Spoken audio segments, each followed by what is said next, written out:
Welcome to The View From Here, a podcast where we uncover the turning points, pressure moments, and the identity shifts that shape high achievers into who they are today. This show is for people who've built impressive lives on paper, but now their real story sits in the moments no one sees. The pivots, the breakdowns, the breakthroughs, and the internal rewiring that changes their trajectory. The View From Here is about perspective, the one you earn only by living it. Julie Anne Longano, or as many in the industry know her, J-Lo, is someone people trust with what matters most, people. With more than 15 years in the media across sales, agency, and integration, Jules has built a reputation not just for knowing the industry, but for understanding humans. She's the founder of Peeps Consulting, a recruitment business for connecting top-tier talents with purpose-led companies and for doing the justice and integrity of the business. What makes Jules' path interesting is that she doesn't chase recruitment. It found her. Her phone kept ringing, people searching for talent, talent searching for meaning, and somewhere in that space, she realised her natural calling wasn't just filling roles, it was recognising potential before others could see it themselves. Publicly, Jules is known as a high achiever, an advisor, a mentor, and a leader in her field. But beneath the professionalism is something quieter, a deep reliance on intuition, creativity, and human connection, the kind that can't be taught, only trusted. Right now, she's in a season of refinement, expanding her voice, honouring her boundaries, learning and leaning into creativity, and redefining fulfilment as balance, integrity, and being able to sleep at night knowing she's kept her promise. This is a conversation about perspective, trusting yourself, about the pressure is being privileged, and intuition as strategy. Jules, welcome to The View From Here. Thank you so much. That is so beautiful, that intro. Yeah. Did it feel like a eulogy? I was going to shed a tear. Oh, beautiful. No, but it's really nice to hear the way that you frame some of that. Just so nice and soft. It just makes me feel wonderful about myself. It's your life. Yeah. It's like, this is your life. Got a big red book. Yeah, exactly. And you've done a lot. You've done a lot. Yeah. I'd love to know, I'm so curious. Obviously, in the intro, we talked about you naturally kind of integrated into this role, but tell me about how it all started, really. Yeah, sure. I think many people you probably speak to fell into the work they ended up doing for the majority of their career. Someone knew someone. So oftentimes we study one thing. For me, it was journalism. And then you get to the end of that and you're like, well, you can't just rock up to the Sydney Morning Herald and be like, I'm ready. So, finding your first role, I fell into advertising space as a profession because the boss I had at Safeway, Woolworths, her sister worked in the industry. And so she said, you should meet my sister now that you've finished uni. So I fell into that. And I think that's important because that right there was, the story of my recruitment. Yeah. And I love hearing everyone's first story of how they got into their first role because it's often kind of strange. Yeah. And so from there, selling billboard advertising space into selling radio advertising space and that media industry, media buying, media selling is pretty tight knit in each capital city. It would be quite a tight knit community of people. So you get to know everyone in that industry pretty quickly. And to your question about how then that sort of moved into recruitment, I once had a conversation with a photographer and she hadn't been a photographer originally. She was doing corporate work. And it was her husband that said to her, you should try this as a career path. And often it's someone else that tells you should do this. Because they can see it and you're just busy doing your, doing life. That can't possibly do what I'm good at. I'm here doing this thing that I'm on. Yeah. And so actually my phone was always ringing when I was at work, when I was at home. people within the industry saying, do you know someone, we've got this great sales role, who would be good for this right now, who's like hot in the market. And on the flip side of that, I had people calling me saying, do you know of any cool roles right now? I'm getting itchy feet and wanting to move on. And so I sort of saw this slowly happening, and a recruiter who was established would often call me saying, I'll give you $500 if you... No way. Yeah. Like a finder's fee. A finder's fee. And I do that now for with people. And so she would often say, I've got this role. Do you know anyone? I'd give her some names. They'd get hired. She'd transfer me $500. I'm like, this is great. Money for Jam, money for my friend's contact list, basically. Sure. And so I knew that there was a model there for it on a larger scale, but recruitment kind of, there's like some sales roles or some roles that people are like, ugh, they don't want to deal with that. So, and I had recruiters approaching me about roles, and I was just like, that doesn't seem that interesting, that work. Yep. I wasn't attracted to it or anything like that. But when it was just organically happening to me, when I went on maternity leave for my daughter, now 9 years old, I was expecting that I would be, as you do, you're expecting that you're going to be walking long walks and, I don't know, sleeping when the baby sleeps, whatever they say. Yeah. But as well as that, my phone was still ringing on maternity leave, and I was not expecting one phone call from anyone. Wow. I didn't expect to speak to anyone in the media industry for 9 or 10 months. I just was out of thinking I'd go back in. But my phone was ringing the whole time. Do you know anyone? Do you know anyone? And my husband and I, just over the course of that maternity period, were like, well, this is obvious. Like, it's in front of us. It's in front of us. It's there for the taking. Yeah. You'd be sort of silly not to go in that direction. But ultimately, my last role in corporate was at the AFL in partnerships. Yep. And I was approached at that time by Andrew Dimitri, Ben Buckley and Rob Kerr, who were senior in the sports industry, and they were launching a recruitment firm for executives, and said, did I want to come and plug in as the media division of that? Which I did, and it was great. Did that for 12 months. Learned a lot from that senior leadership team. But really I was running my own business within their business. Sure. So it became obvious after 12 months, I should just be doing this on my own. And what was that point? What was that turning point that you went, hang on, I think I want more, or what was it? The turning point for knowing to make it mine rather than being in a job. The turning point came through confidence of, I don't think many people get the luxury of being able to try a lot of people have to make a big leap of faith. I got to try it in this 1 year fashion, working for someone else, getting a guaranteed salary and then a commission.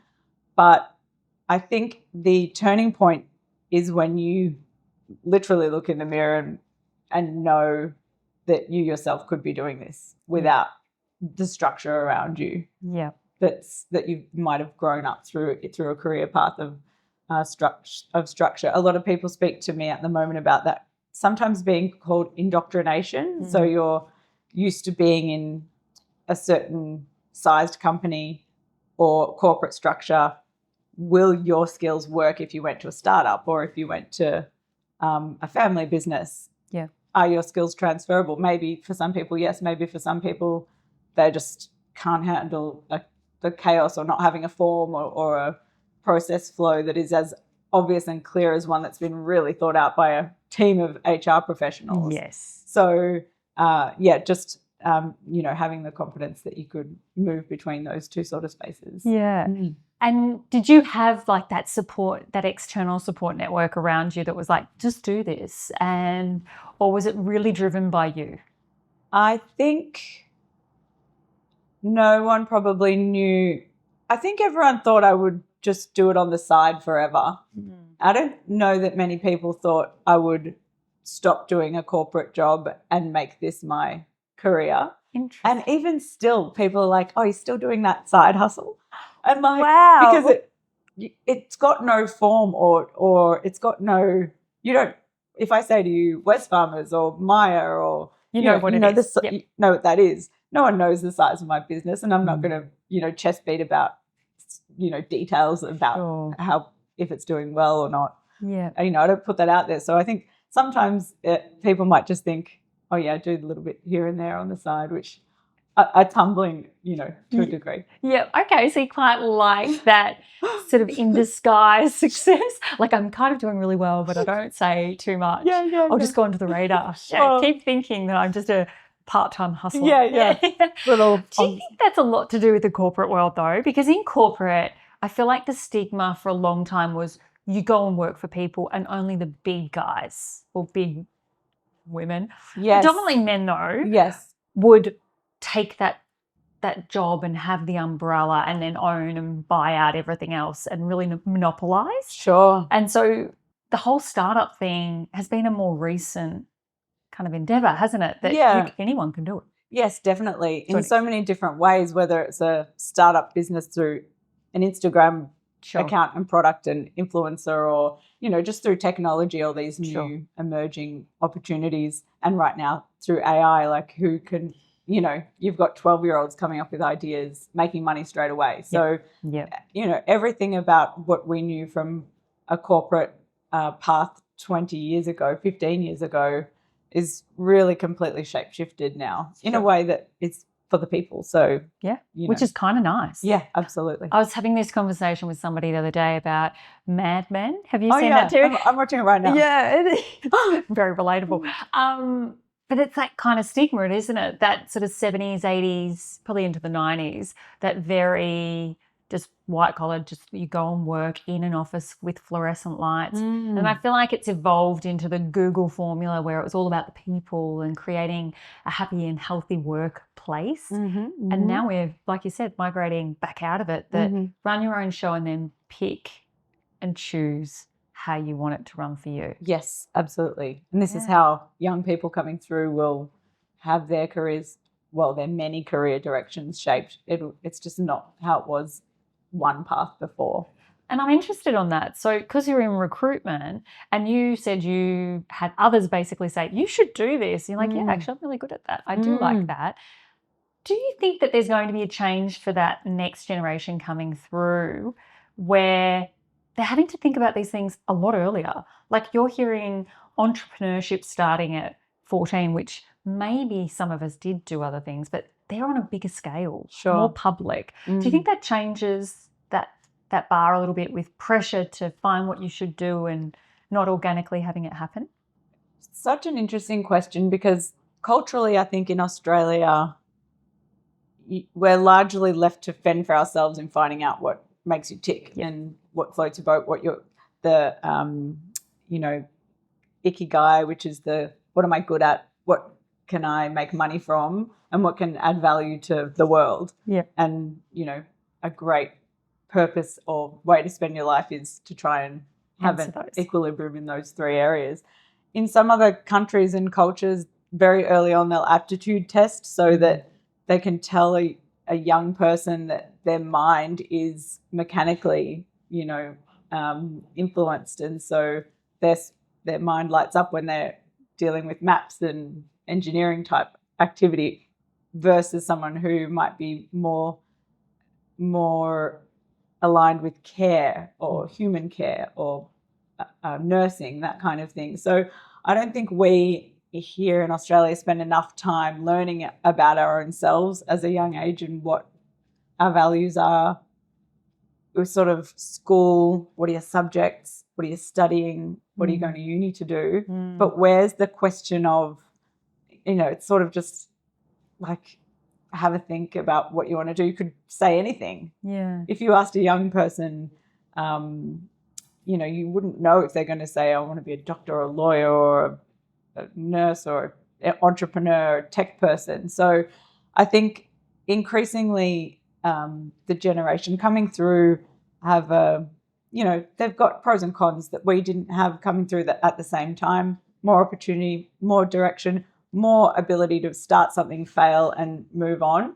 Back in our time, everyone wanted a really strong career trajectory on a CV that showed you were loyal for 5 years at a time. Remember, people used to say, oh, this person's hopped around too much. Like, they'll be unreliable. They won't last. And that still sticks a little bit today. It still happens sometimes, but this is how all career paths are probably going to look from now on, that they were here and then somewhere else completely.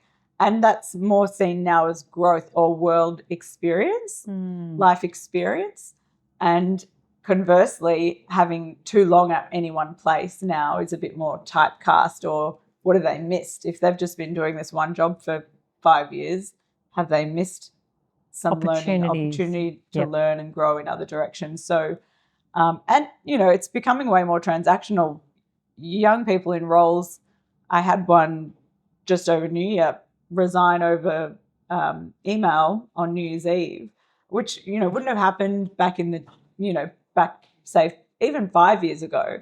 The generation coming through it feel more transactional, that a bit more self-aware that they have as much power as a company, and it's not where it used to be a real company authority and then the employee was fold in line. Yep. Whereas now people in those positions, that's why we know there's work from home, hybrid, bring your dog, all these flexibilities now, because people just go elsewhere because they have a demand for certain standards. Which makes it pretty hard because there's no box to put things in and there's so much more freedom, which is beautiful.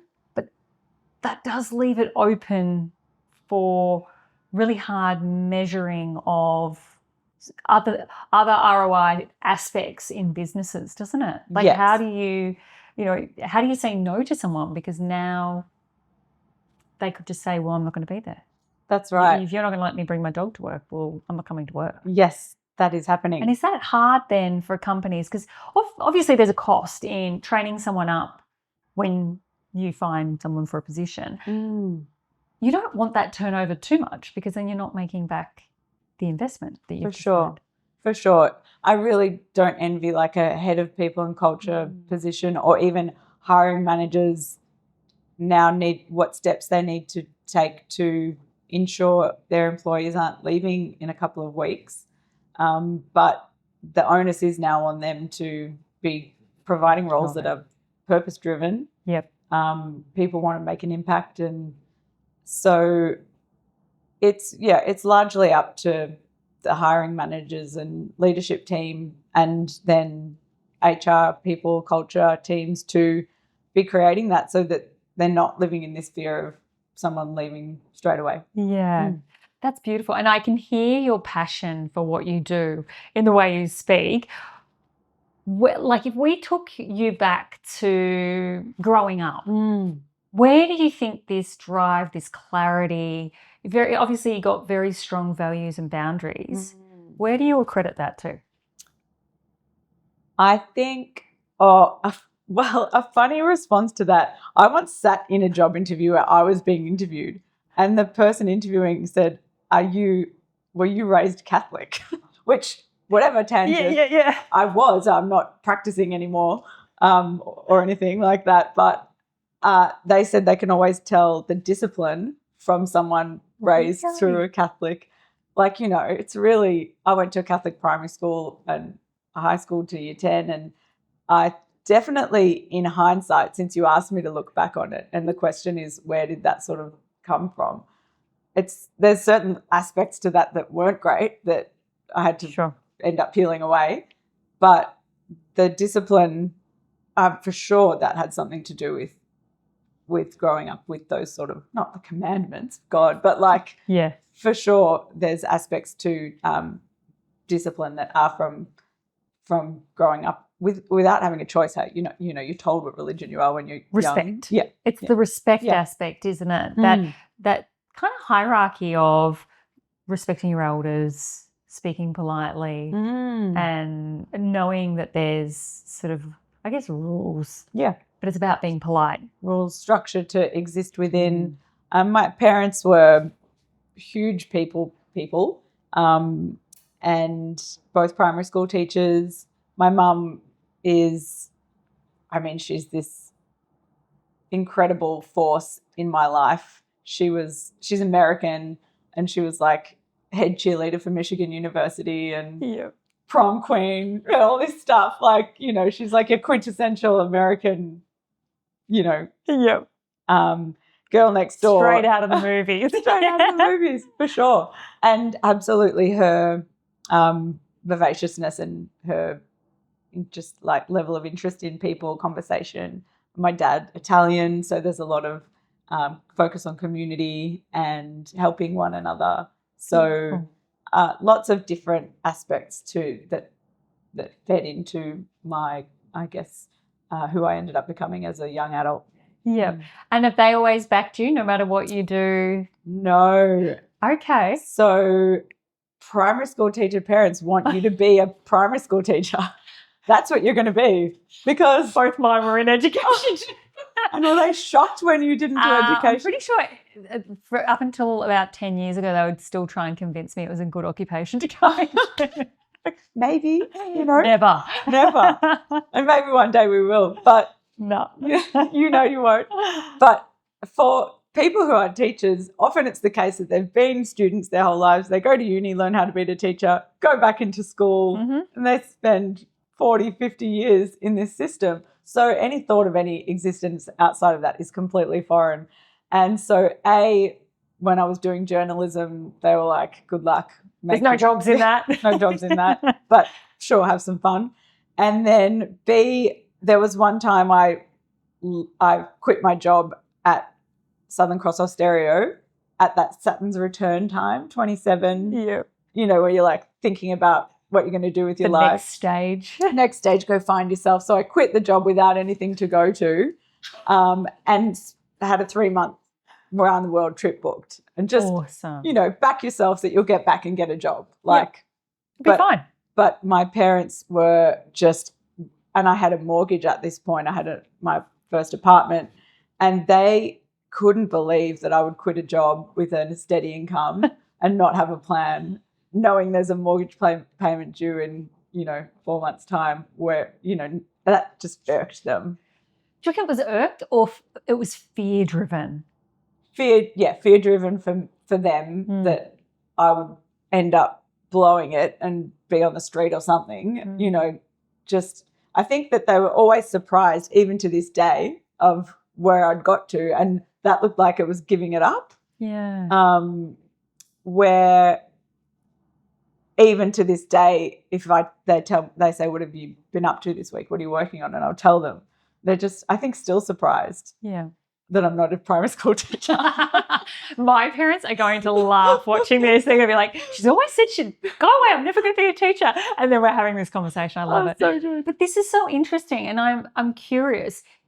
What was it that at 27 made you go, I'm going to quit my job, go traveling, I'll figure it out? What do you think that is that drives that capacity to not get bogged down by the fear of yourself and others? Oh, wow. I haven't thought about that before, but I think there's a couple of things that need to be in place. You need to, I didn't grow up in a hugely well-off family, so I've always sort of been in a pay-to-pay type environment growing up. But through some high-performance years, myself included, but high-performance business years for Southern Cross Austereo, I was able to get a bit of financial sort of support, myself ready that my brother actually asked me when I went on that trip and quit the job, he's like, aren't you worried that something's going to happen overseas and you won't know and you won't be able to get out of a situation?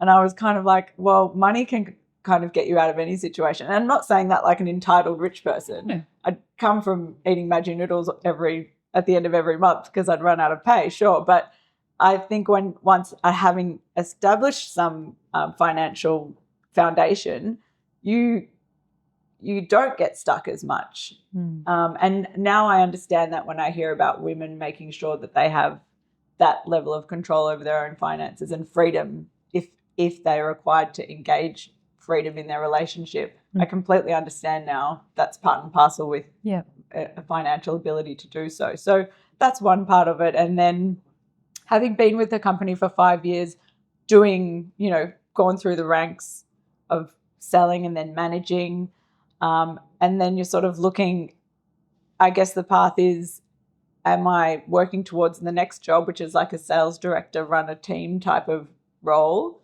or do I quickly want to go do something else and come back to that? I guess otherwise you're just going to have this life that's too linear. Yeah. Okay. So it was that you were always excited, intrigued by what else was possible. Yes. And that reminds me of like the reason I was going to an all-girls school for year 7 and 8, and there was no reason to move to a new school, but I said to my parents, let's just mix this up a bit. And why? Like literally, I think just to make it a bit more fun. Like, interesting. And I just said to you before when we were chatting, we just moved interstate 4 years ago just for the fun of it. Like, otherwise, what are we, let's just have as much fun possible with what we've been given. Yep. What the cards we've been dealt. And so, that at that time was, let's just pop this here, a 3-month, I think I did yoga teacher training in Greece. Amazing. Went to London and Byron Bay and then got back and had to open up seek.com and like, here we go. Yep. Get back in again, try and get back in again, which was... was that hard? Yeah, there was probably just maybe not hard, but not what I expected. I expected I'd go back into a similar sort of role, but instead I got a role at a social media agency a few days a week, and then went into the media buying side for a major holdco. Universal McCann was the company, where it was a backward step financially, like pay-wise, but I always describe it as like going back to school or studying, because to understand the full gambit of media, I'd only ever done the selling, the media space side. Okay. So I went and did the buying media space side, which now I encourage a lot of people coming through to, even if you tend to be one or the other, your personality is extroverted seller type, or you're tend to be someone who wants to be the buyer of the media. And so to round out experience by trying both sides, that's what I ended up doing. So it's not what I expected to do, but it ended up being probably the most perfect path for what I'm doing now, because now if I get a brief from either side of the fence, you get it. I get it. How good is that? It's really good. It's really lucky. And yeah, look, something that I'm getting from you is that openness for experience and adventure and trusting yourself. There's so much internal trust. Like year 8, I'm just going to change schools. 27, I'm just going to throw it in, leave this, go traveling and see what happens. I'll figure it out. Yes. Even only a few years ago, let's just pack the family up and go and try something new.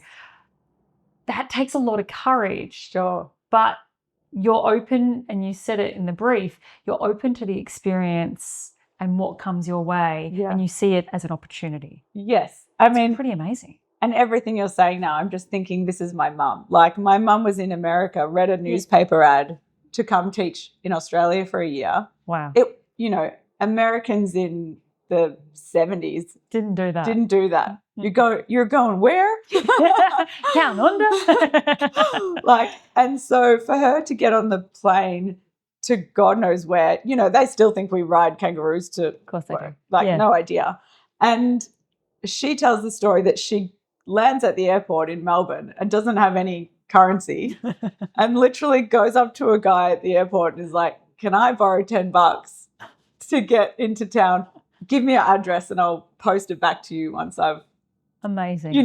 And that is like the concentrated version or example of what I am. And so surely a lot of this kind of, let's just do something a bit random to spice things up a bit here, comes from mum.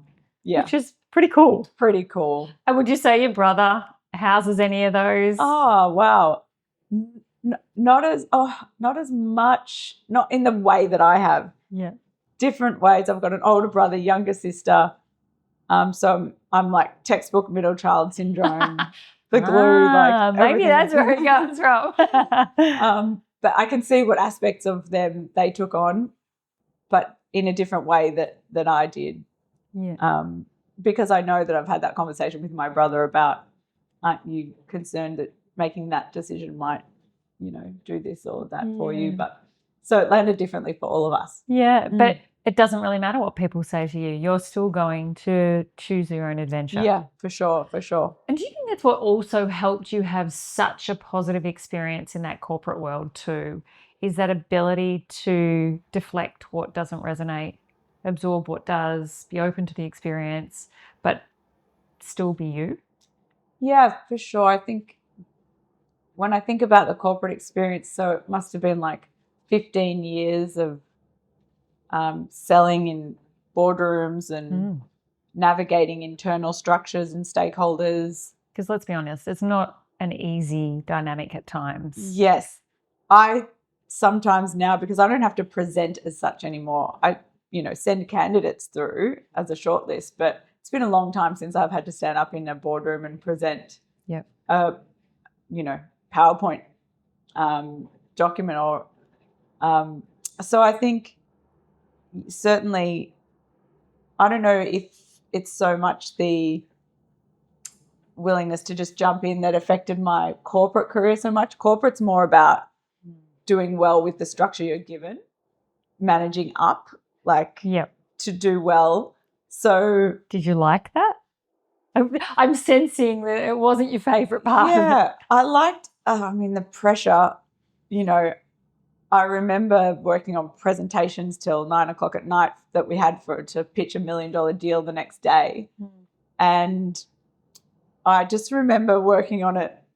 You're obviously getting anxious about leading a huge, 6-figure pitch the next day. But all I used to say to myself was, well, tomorrow at night, this will be over. It'll either have gone well or it won't have, but it'll be in the past.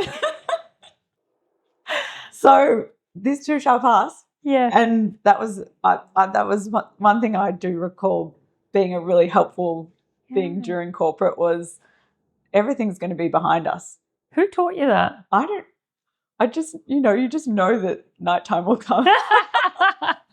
I don't think everyone knows that. How did you not spiral? Because obviously the burnout rate in corporate is really high. Yes. Like mental health, drug and alcohol use is quite ridiculous in some particular industries within corporate. How did you get that you're like, you know what, just don't worry about it? I mean, I worked at a radio station for 5 years. That was probably the heartbeat of what you're talking about in terms of work hard, play hard, And at my life stage, I was doing that. I was in it. I was drinking the Kool-Aid, and so doing everything that required you to build relationships with people on the other side of the fence. Yeah. So I was operating within the corporate structures that were required at the time. I don't think I could do that sort of work now, but it's different now. The professionals coming through now are a different shape in terms of it's not a party hard, drink hard culture that how relationships used to be built. So maybe I could do it now. Yeah. It's different. Yeah. But you obviously didn't get too sucked into that vortex of it all. You knew enough. And looking at really interesting point I missed before, when I was at the AFL, the same time that I was being spoken to by Andrew Demetrio, Rob Kerr and Ben Buckley about going into that business, the same week I was offered head of sales for the AFL, which is that sort of, it's a huge job. Massive. And it was a moment. That was a moment. And so that was like, which one? Which one? And it was so intuitive. What was the deciding factor? Because obviously both had pros and cons, I'm sure, but yes, I think corporate culture will take everything that it can from you because that's how they get ahead. That's how it's built, and that's how growth, often happens through taking the most of the people working in the business. So whilst it can be hugely rewarding and you can be doing unbelievable work, you're also giving your entire self a lot of the time. That's the standard. Yep. To not just do well, but to do really well. And I see this day in, day out with people who are calling me because they're burned out from roles or but I had a great experience at the AFL, but I knew, seeing the two on paper, I knew that in my role that I'd been in at the AFL, I'd be looking at email at 9 p.m, checking for tomorrow's disasters. We're in a really live partnerships environment where things are moving really quickly. For a game on the weekend, you can't ignore things coming through. So it was more of a choice of what pace I wanted at the time, which, having a small child, made the choice, a little bit easier, that, well, this makes sense for this life stage to do this. Maybe I'll go back to a big role, like I'm saying hypothetically what I was thinking at the time, not now what I'm thinking. But when I made that decision, I guess it's similar to when I went overseas.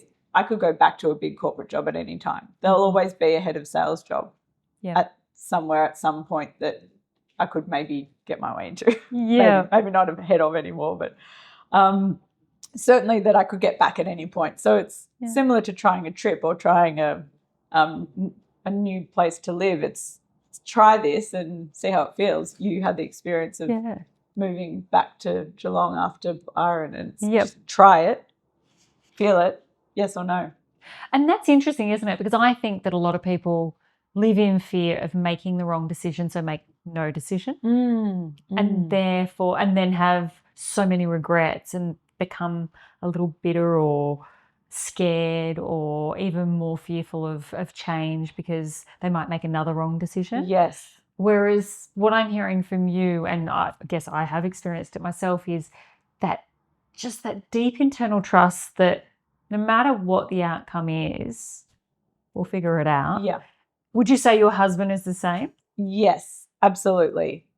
And together, that's a very powerful... Totally. Yeah, because... Usually you get one who's the anchor a little bit. It kind of calms the storm. But we only got married coming on 2 years ago, and so there was a lot of reflection on our time together, and very much every part along the way is, well, we can try this and we'll be okay. And I have that sitting right here today. I didn't know a lot about what this conversation was, and even sitting here when you were telling me about it, if you err with the safety that wherever we go, it'll be okay. Yeah. You're just in a level of comfort. Yeah. There's just no reason. I know what anxiety is. I know what it is to sit outside of that and pontificate, what if this happens? What if this happens? Yeah. And you can apply that anxiety in any relationship, role, party on the weekend, but if you catch that thought, that anxious thought, and just bring it back to, well, whatever happens, the presentation's going to be over. This lunch with this person I'm not energetically loving, it's going to finish. Yeah. And I'm going to be okay because I'm okay with who I am. Yeah. Yeah. Is that something that you have done a lot of work on though?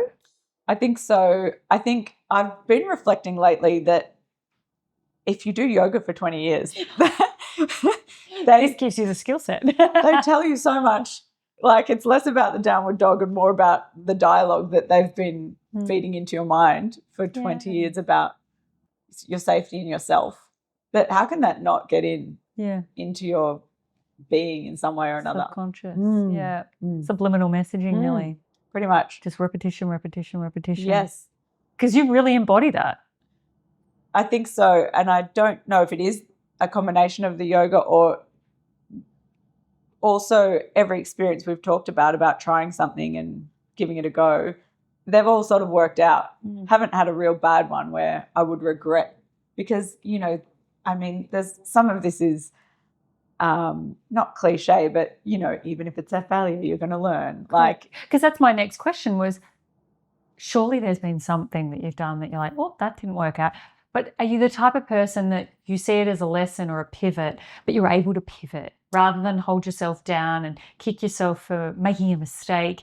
You're like, that's okay. Well, let's just take a left turn here and we can turn this around to something else. That's right. And being able to call it is what's important, not spending more time and energy in it because you want to prove yourself right. Like, that is where you could potentially get into trouble if you're sure. So if you've made a decision, you're so wanting to show everyone that it was the right thing, whereas to be humble and be like, oh, that wasn't right, I'm going to steer back over here or in this direction instead, and not really care too much what anyone. There it is. That's the gold nugget. You don't care. You do it for you because you trust you. Whereas maybe for those that get stuck in the blame game, the shame game, is more about the fact that they're so worried about what others are going to think. Yes. About it not working or panning out the way they thought. Yes, for sure. And the projection that then people have. Absolutely. And, you know, you would know, you just add candles to your birthday cake and you just care less and less about what people think, and it's just wonderful. So good. It's so good. That I love that. And I often ask that question, like, if you could give one bit of advice to your younger self. I love that question. What so would you say? Because your younger self sounds like an absolute legend, by the way. I want to hug her, you know. But there's a philosophical question. If you could be, you know, I'm going to get it wrong, but if you could be your younger self now or have all the knowledge that you've got and everything, but you have to be the age that you are. I'm going to have to look it up exactly. But I get what you mean. Yeah. And everyone chooses, I'd rather be who I am right now than have the youthful body and everything like that. So I think your question was originally. Yeah, if you could give your younger self one bit of advice or reflection. It's really nice, like, how you think about that younger person. Like, I yesterday went to a cafe I hadn't been to for 10 years, and I know I just happened to go there, and so I really felt the energy of my younger self sitting there with a laptop 10 years ago and everything that's happened in between there. But I mean, I think everyone would say to their younger self, you're going to be okay. Yeah, like that's for sure. But I think if I try and think of something more profound or interesting. No, I think that's profound. Yeah. Everything's going to be okay. It's just like. Trust yourself. Yes. But I would love to help her not care about other people's opinion, because she could just start to get more done and start to live a more fulfilling life straight away. Yeah. She realised there wasn't importance in that. Yes. So much weight on yourself to please others that you'll never please. Yeah. Yes. My saying is, do what's right by you, will be right by others, because that's all that counts. You go out trying to please. I feel like your 20s are and teens is a big era of, you have a big friendship group often, and so you have a lot of people's opinions and a lot of just noise, and you lose yourself in that because you don't know who you are often. Yes. And so that's a lot of pressure. It's a lot of weight. No wonder we're exhausted, overwhelmed and chaotic. Sure, absolutely. And then all of a sudden, like you said, add another birthday candle and it just seems to fade away. Sure. It's burning, actually. Yeah. Literally, it's weighing it down with candles. But there's something beautiful about that. But it's like, how could you gift that to somebody younger listening? Like, yes. And so easy in hindsight. The youth is wasted on the young, all that stuff. That you're just like, damn, I wish I knew this. And I remember my mum used to have this saying, God, it used to grind my gears. You only have a handful of true friends. I was like, no, I don't. I've got like a truckload. Yes. And I used to be like, what's she talking about? And then all of a sudden you hit this age, you're like, I love just my handful of true friends.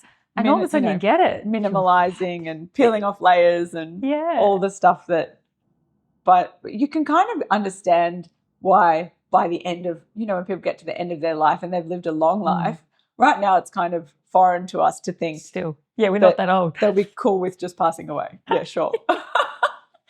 But, if you can start thinking, I can kind of see how you'd get there, because now having experienced 10 years, 20 years growth and where we've come from and being okay with everything, I can understand how, being okay with the end of your life would end up being something that is, palatable, because you see many people who are at the end and they're okay with it.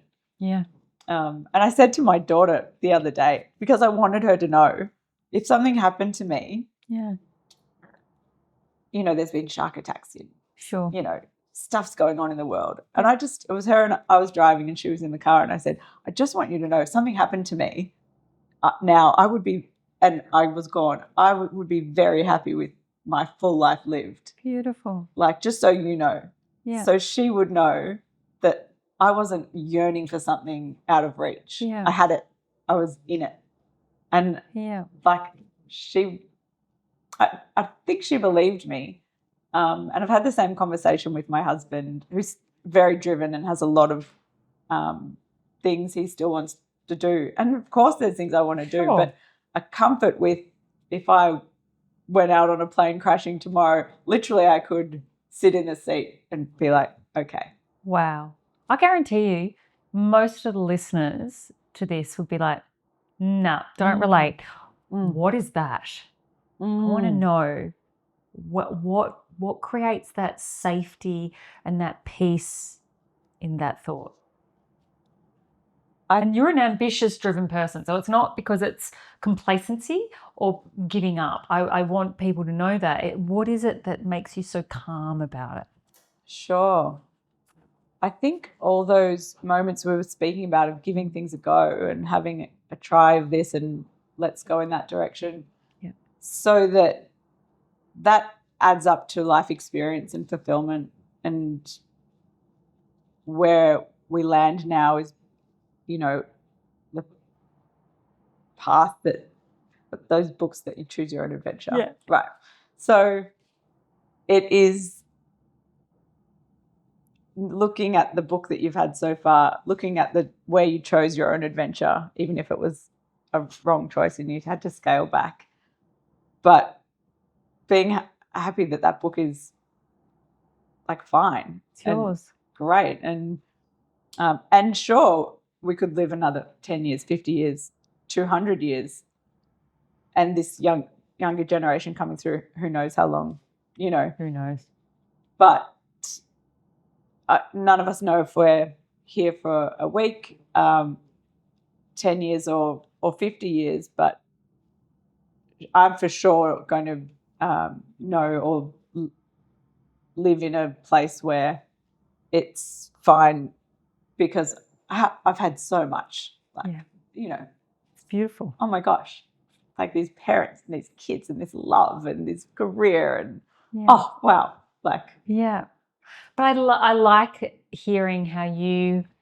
can really celebrate it in the moment. You're very present. Maybe that's the yogi in you. But it's very grounded. You're not wrapped up in all of the hype of everything else. You really immerse yourself in the things that you do, the people that you're around. And that's obviously a huge value to what keeps you moving forward. Yes, for sure. A lot of people stop you in the street to remind you to make sure you're enjoying this time with your children, because it'll all be over soon and you'll miss and want to go back to that. And I spent a lot of time, I hated it when people say that to me. Yeah. But when humanity is giving you the same advice over and over and over again, there's surely something to it. And so we all spend time thinking about our 80-year-old self and am I going to be happy with how I treated this time? I know recently there was a choice, do I spend a day a week with my 5-year-old son before he goes to school? Yeah. Because that time was there, and I was thinking, is my future self going to regret not taking that day a week with him? Am I going to, when I'm 50, 60, be looking back thinking, oh, I really wish I spent more time with him as in that age. But someone else in my network just said to me, you spend a lot of time with your kids, like Saturday, Sunday, every morning, every night. It's a lot of time. Yeah. And so if you're cool with it, certainly some people will regret the time they didn't spend. It's a common deathbed, reflection. I wish I spent more time there. But I've got to have the confidence that I make the decision in the moment at the time. Yeah. That was the right decision at the time. And even if I do end up regretting it, which I don't think I will, that I have to trust the person that made the decision. Yeah. So even if I'm 60 and I'm like, oh, I should have made a different choice, that 60-year-old doesn't have the power, because they're not the 43-year-old sitting here saying, I actually need time to use my brain or time to not be in this caregiving mode, because I'm a better caregiver in the Saturday, Sunday, more weekday mornings, weekday nights, if I've had that, what I have determined I need, Monday to Friday, doing some other stuff. Sure. Do you think it's that conscious thought though? Like, you looked at it, you sat with the discomfort of the decision. You didn't act out of fear and regret. You acted out of, what do I need to give this situation, and I'm going to own it, and that's where I then leave it. Make the decision and then commit to it, rather than making the decision, second guessing yourself, worrying about what you've made, and then bringing all of that and carrying all of that baggage, fear and anxiety through the years. Of course, it's going to accumulate other things into it, and you get to 60 and you go, oh, I wished I should have, could have, would have done everything different. Sure. But that's only because you spent all of that time second guessing that decision that you chose to make. Yes. And so to make a decision final, end the energy. Like, that is now in the past. And I don't spend any time thinking about it after that. I like that. And you said it, make it, trust it. It was what that person in that moment needed to make. Yes. You made the decision at the time with the information that you had, or whatever the saying is. And so trust, I guess it's trusting your future self, trusting your past self, trusting your present self. And we've got some empathy for our past selves. You know, all those mistakes we made. Like, they might have been mistakes, but you don't look back at them like, I don't look back at them like with this huge regret because of where they got you and everything, the learning from there. So same thing, it's applying the knowledge that all those, even if you get them wrong, that's all you could do at the time. Just moving on. Just make a decision, move on. And obviously you encompass that into being a working mum, because I'm sure that's a juggle between you and your husband. How does the week look? It's so funny. It's comical at the moment when, like, you get in bed, like, we literally go, hold on. Oh my God, that just happened, and we're doing it all again tomorrow. Like, is this real? You've gone from putting together projects and presentations at 9 p.m. to trying to survive 2 kids. Whoa. My life is more up and down now. I have more time of flux and then time of, so I might get 30 or 40 briefs a year, but 10 could be in 1 month, or at the moment I'm working on 6 roles, whereas a month ago I had no roles. So I've had to learn, or I have become very good at cruising when it's cruisy, which is hard to do. Which is a skill. But I have that skill down pat now because I know it's coming. And I got to be ready. And actually now I apply that in a whole range of different ways in my life. Like, it's chaos in the morning, breakfast, eggs, avocado toast, kids' lunch boxes, check the diary, check the weather, jumpers, hats, drink bottles. It's wild. Like, whoa. And then it's quiet. They're at the door. It's like, okay, recovery, literally recovery, workout, fitness or something. And it is recovering and preparing for the 3:30 hit. To do it again. To do it again. And I say to Trent sometimes, because I have the luxury of, or the setup that I've created of working from home or saying yes to work or no to work if I'm at capacity. Sure. And I think, I can't remember what I was just going to say there. I was just talking about. You're talking to Trent, afternoon routine, the beauty of working from home. Yes. I can't remember exactly, but seeing the kids off, going through the workday, the motions of the workday, and then being mentally ready to do that all again in the evening. Yeah. I feel really lucky is what I was going to say, that I say to Trent sometimes, how are some parents getting ready, zhuzhed up, high heels on, catching a train, doing all this, doing a job, having the mental space to prepare to be that landing person for the children to come home to, because there is a decompression that has to happen between work and that happening. And I feel really empathetic towards the workforce of parents who are doing that and having to be somewhere. Which would be some of your old work colleagues. Yeah, a lot of them. Where they're starting early, finishing late, got more work to do when they get home. Both of them are in those roles, financially pressed because they've extended themselves to try and get ahead, Australian dream, all those things. Couple of kids, chaos. Hence why divorce rates are like 53%. Oh, really? Yeah.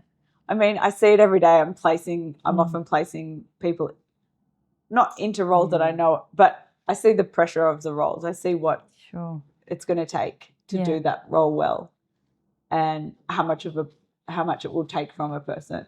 Yeah. And that's hard because you kind of know what you're gifting them. Yes. But they're coming from a similar scenario. They sometimes, the majority of the time, I'm not convincing them to. I'm lucky the roles I'm working with are often sought after, so I'm not trying to convince them to do something that they're not used to.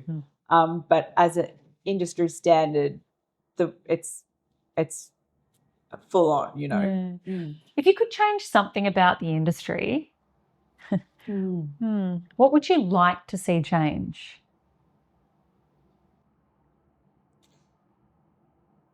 I mean, we lose a lot of talent because the structure isn't there for females to return to work well. Yeah. So that's a really clear one. Ageism is a factor in our industry. Sometimes I still get a brief for a young up-and-comer. Wow. And that still happens. And I have to do a lot of convincing for maybe you should be also open to just seeing a more mature option who's at a different life stage and can give this everything because the kids have moved out and this is their focus now. So that's an education piece. I'd love to see the major holding groups, the global holdcos, just walk the walk with the staff wellbeing as well as talking the talk. I think I see a lot of burnout from people within those agencies calling me, and I mean, I had an example recently where someone said, they said to me, I know what taking the piss is like, but I'm literally doing 3 headcounts of super senior roles right now. Wow. And for someone somewhere to know that is happening, it seems just a bit unfair. Yeah. And so in that position, were you trying to find them another job to get them out of that? Yes. So often people will call me, and I have to be really protective of how much I take on. I learned pretty early on, a lot of people need to vent. Yeah. And that's why they call me. Yeah, they call you. Yeah, delegate, isn't it? It's your job to traffic direct. Yes. This is my role. That is not. That's right. And I'm really good at that now because someone taught me the analogy of is someone putting a monkey on your back, or are they giving you a problem to solve? What is this really? What is this phone call? Are you just needing to vent, or do you want a job, or where are we? Yeah. I literally say, so why are you calling me? Let's get this really clear. Sure. And that sort of stops people sometimes. Mm. They don't even know why they called sometimes. They just needed to tell someone that they're doing 3 head counts of head of type roles and they're sick of being treated like this. Mm. And, so oftentimes a candidate or a person is just saying, I've had enough of being treated like this. If you have a role coming up that suits my profile, let me know. Keep me posted. Yeah. Okay. I love that. And isn't that amazing? Because I think what a great niche for you to be in, to be able to go, cool, okay, well, I've got somebody else who's feeling fresh, got the capacity, would be perfect for that role when they leave. Yes. But I've got another role for them. It's like you kind of get to move the pieces of the puzzle to where they're going to fit best for this next chapter. Yes, for sure. I think because, I don't know if it's because of how I speak about the big agencies, but I don't get a lot of work from them. Yeah.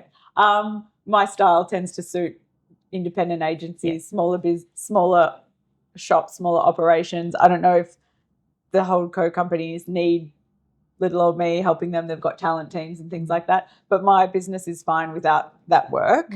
So now I can say things like what I just, like this example I just gave, where previously maybe me, who was starting and had a 12-month-old business, maybe couldn't have said that or would have been fearful to say that. But I feel really lucky, and I've had people message me constantly saying, thank you for saying something like that out loud, because they can't say it. They can't say that they're getting, really burned out. Yeah. And they might be anxious. I had a really good friend I had dinner with her, and she was anxious and shaking, and I'm like, you need to go in tomorrow and go on stress leave. I am seeing you are dangerous. Yeah. You are unwell. Which she did, and she turned her, I'm not saying she turned her life around because of that dinner, but now she did a career pivot. She's doing what she loved, but it was a real moment for me. Like, a lot of these companies will just keep taking. There's some that don't. There's some, at any given time, there's a reputation that one place is keeping a better sense of their staff and treating their staff better. But on the whole, it's not good enough. No. And I think there's that fear, again, in a lot of workplaces, I'm not going just corporate here, that if you speak up that you're not coping, you'll be overlooked for anything future, or people think you can't cope. Yes. In every sense. Yes. Not, I'm just not coping with what you're giving me right now. Just blanket it, and they're trouble, and we don't want work cover, and we don't want trouble, we don't want hassle, you're here to do a job. And so then they tippy-toe around them. Yes. Or HR get called in and like, we might have to look at how we're going to exit them out. Performance manage. They are a liability. Yes. And isn't that sad that we're stuck in a rock and a hard place? Because I can see both sides of the coin, having worked as that physical therapist for years and a lot of work cover-based work as well. And then now being in the side that I'm in, it's so hard. Yes. It's like they go on work cover because they're burnt out. They felt not supported enough. There's psychological scarring from that. To get them back and get them excelling is actually really hard. Yeah. And so workplaces like, oh, I don't want that. That's messy. But the worker is also feeling messy. Sure. It's like the two worlds are now clashing, and yet they were brought in to work together. Yes.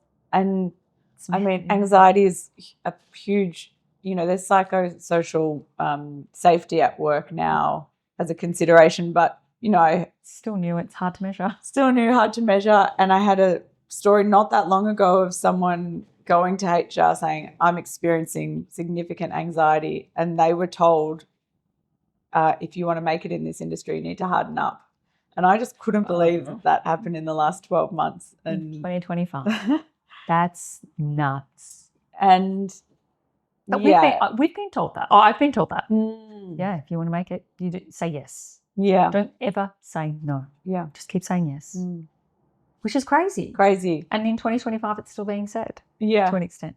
I was in a corporate job where I said no to some work, and this other girl next to me, she's like, wow, She's like, who are you? yeah. So I was taking on new projects for integration, and they were trying to give me 3 huge projects, like major integration projects on TV shows. And I said, I'll do those 2, but if I do those 2, I simply won't be able to do the 3rd one. And it was a fact.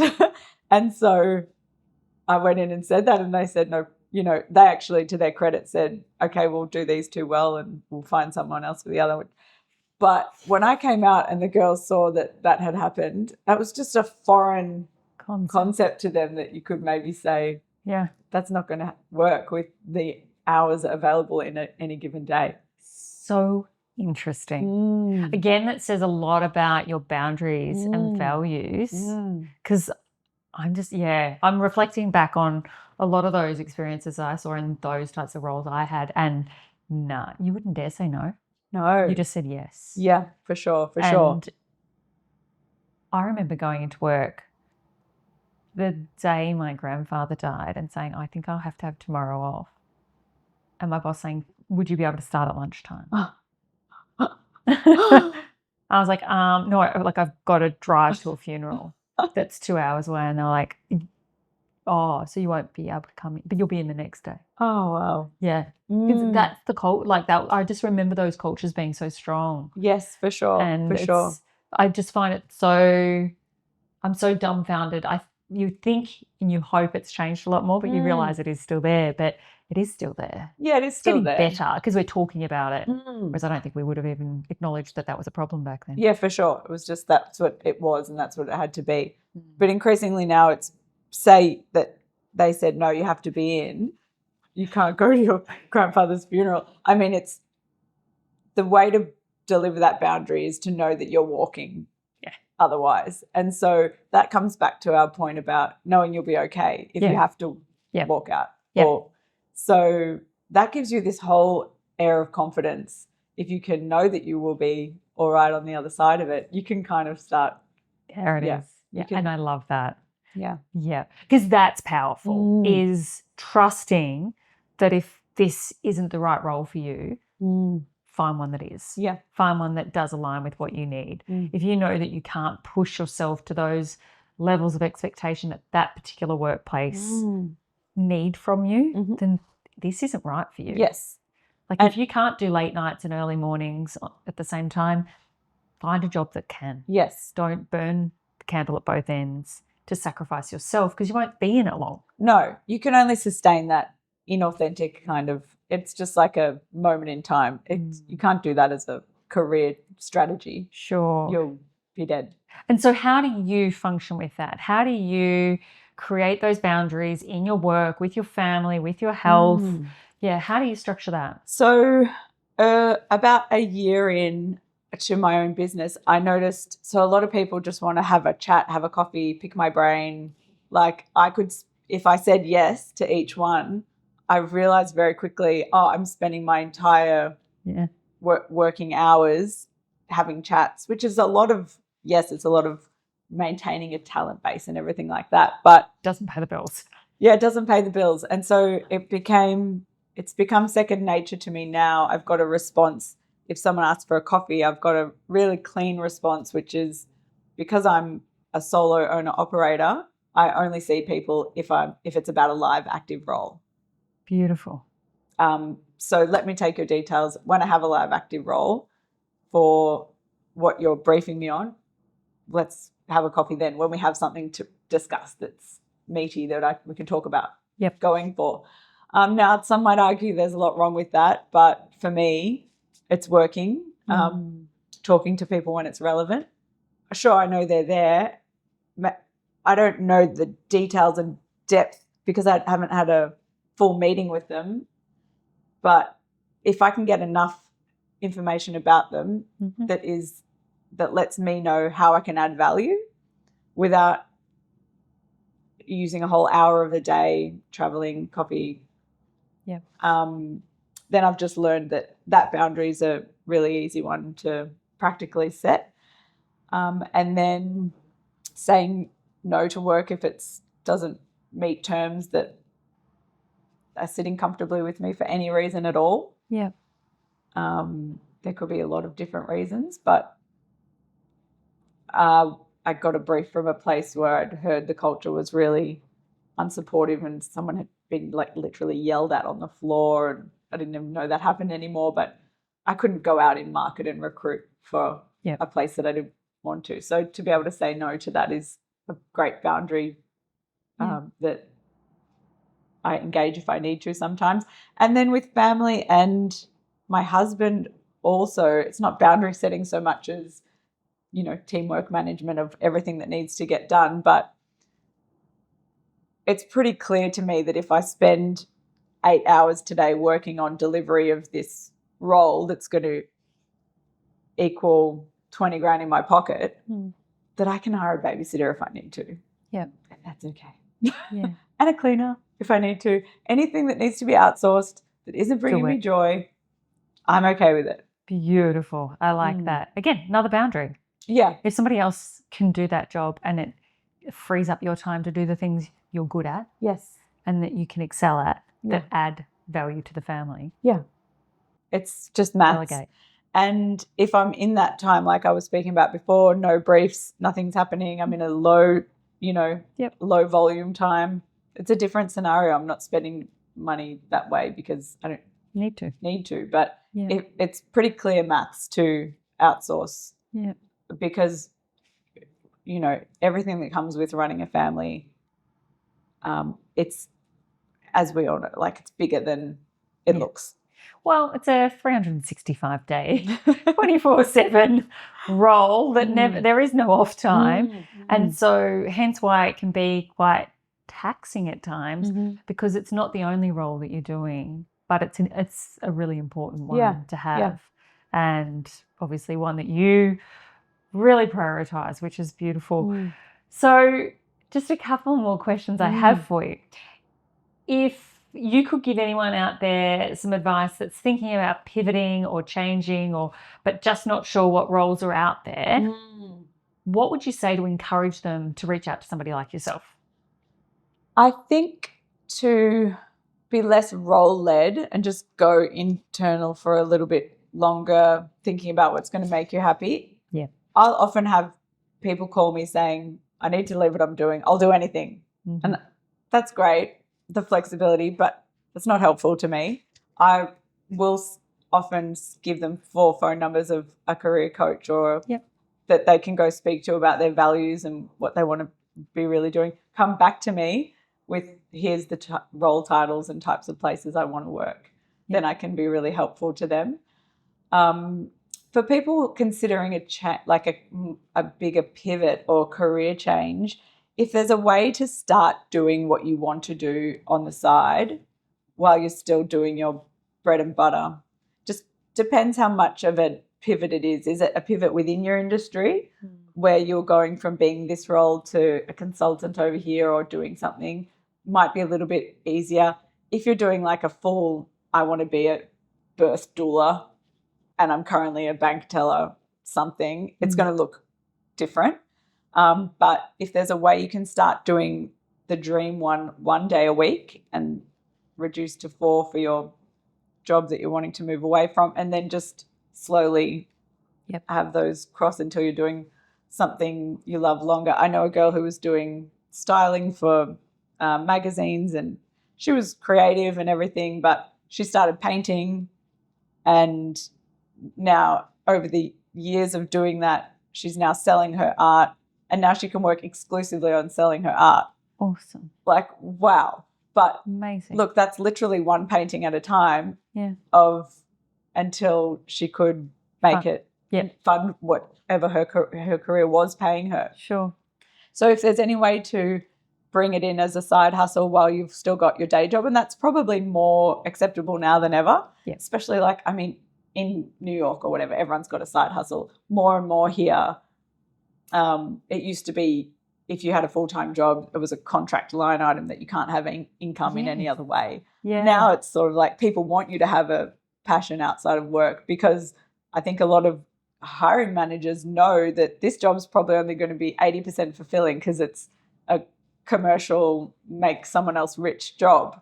Yeah. So if they know you're doing something on the side that you're still going to deliver on your role that you're being hired for. I think people like to see that passion of a side hustle and have more appetite than they used to. If you've got that going on. Yeah, I love that. And cost of living, let's be honest. Yeah. Like it's expensive. So if you can make a little bit more to subsidize that and give you that freedom of choice to give you clarity, it's also and test it, right? Yeah, test it. Test the market, see what it's like, see if it's actually what you like. For sure. A lot of people's hobbies, you don't want it to become your job because then you'll hate it. Yeah. So maybe you test it and sell something, whatever your interest is, music or and then realize, oh, I don't like attaching commercial value to what I love. Yeah. So I'm not going to do that actually. Yeah. Just keep it as my passion on the side. So it depends how much people want to make their work what they love or vice versa. And for a company looking for someone like you to work with, what would you say to them if they're thinking about it, but they hear that age-old saying, oh, it costs too much, we won't be able to afford it? What would you say to them? Sure. I just had someone call me 2 days ago asking for my fee structure, which is great. I said my percentage fee, but also I said, look, people speak to me who have said, if anything interesting comes up, call me. So those people aren't on Seek looking for a job. They're not going to see your job advertised, most likely. So if you advertise on Seek or you advertise on LinkedIn, you'll get your candidates, but are you getting the 20% or 10% of candidates that would actually be unbelievable for the role that you might not be seeing? And they're the type of people I guess I can introduce to the mix. And then just, I think what we said before, having worked in the sales roles myself or in the media buying roles myself, just knowing what those jobs take. And it's different to someone who's like a career recruiter who's not been embedded in the industry. There's nuances and all sorts of things that I think that I can use intuitively to know if someone's going to be able to be great in that job. Yeah. Oh, and I can also convince people who don't think they can do the job. That's my superpower. I'm loving it. I did it yesterday. This lady applied for a job. I'm like, you'd actually be good for this one instead. Yeah, not that one. Not that one. And she was like, oh, really? And I said, just answer these assessment questions, see what you think. And she did. And she wrote back and she's like, I didn't think I could do that other job, but maybe I want it more. And I was like, yes. So that's the key. That's the beauty that you offer, is that beautiful insight and that ability to see beyond the resume. You actually see the person. Yes. And you get to connect with that and then connect them to the right role. Yes. A little like somebody who saw you and said, you'd be perfect for that. Oh, that's so true. Sarah LePage. Yeah. Thanks, Sarah. Thanks, Sarah. That's what you're doing. Yeah, absolutely. And that's just, the universe going around.